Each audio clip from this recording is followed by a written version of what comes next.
Welcome to தாவணி culture. இன்றைக்கி நம்ம ஒரு சூப்பரான மொறுன்னு உளுந்த வடை எப்படி செய்கிறதுன்னு பார்க்கலாங்க. நான் உளுந்து ஊற வச்சுருக்கேன். ஒரு 2 மணி நேரம் ஊறினா போதும். இங்கே பாருங்கள், ஐஸ் வாட்டர் கொஞ்சம் எடுத்துக்கோங்க. மிக்சியில் தாங்க நான் அரைக்க போகிறேன். மிக்சியில் கொஞ்சோண்டு கல் உப்பு போட்டு இந்த ஐஸ் வாட்டரை ஊற்றி அரைச்சா நல்லா புசுன்னு வந்துடும் மாவு. இங்கே பாருங்களேன், மிக்சியில் நல்லா விட்டு விட்டு அரைக்கணுங்க. டக்குன்னு ஊட்டிடக்கூடாது.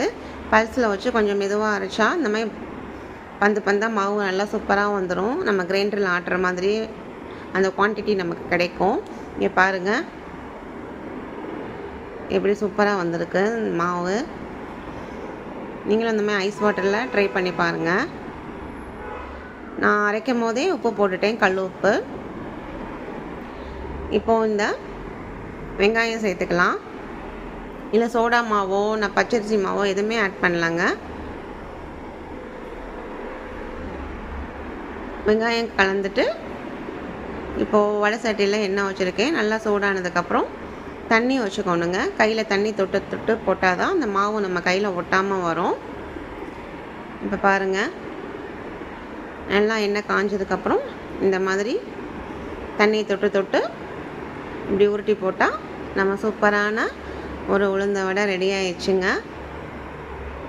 இதுவே நல்லா ரொம்ப மொறுன்னு வரும். பந்தாக இருக்கும். இல்லை வேறு எதுவுமே நம்ம சேர்க்க தேவையில்லை. இங்கே பாருங்களேன், எப்படி உளுந்த வடை நல்லா குண்டாக புசுன்னு வந்திருக்குன்னு.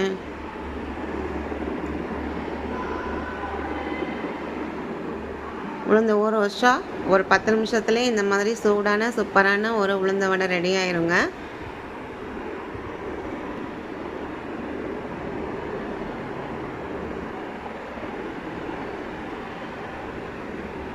இது கூட சட்னி வச்சு சாப்பிட்டா இன்னும் சூப்பராக இருக்கும். சாம்பார் வச்சுட்டு அதை நம்ம ஊற போட்டு சாம்பார் வடையாகவும் சாப்பிட்லாம். இங்கே பாருங்கள், வடை ரெடி ஆயிடுச்சு. இது உங்களுக்கு பிடிச்சிருந்துச்சுன்னா லைக் பண்ணுங்கள், கமெண்ட் பண்ணுங்கள், சப்ஸ்கிரைப் பண்ணுங்கள், எங்களுக்கு சப்போர்ட் பண்ணுங்கள். தேங்க்யூ.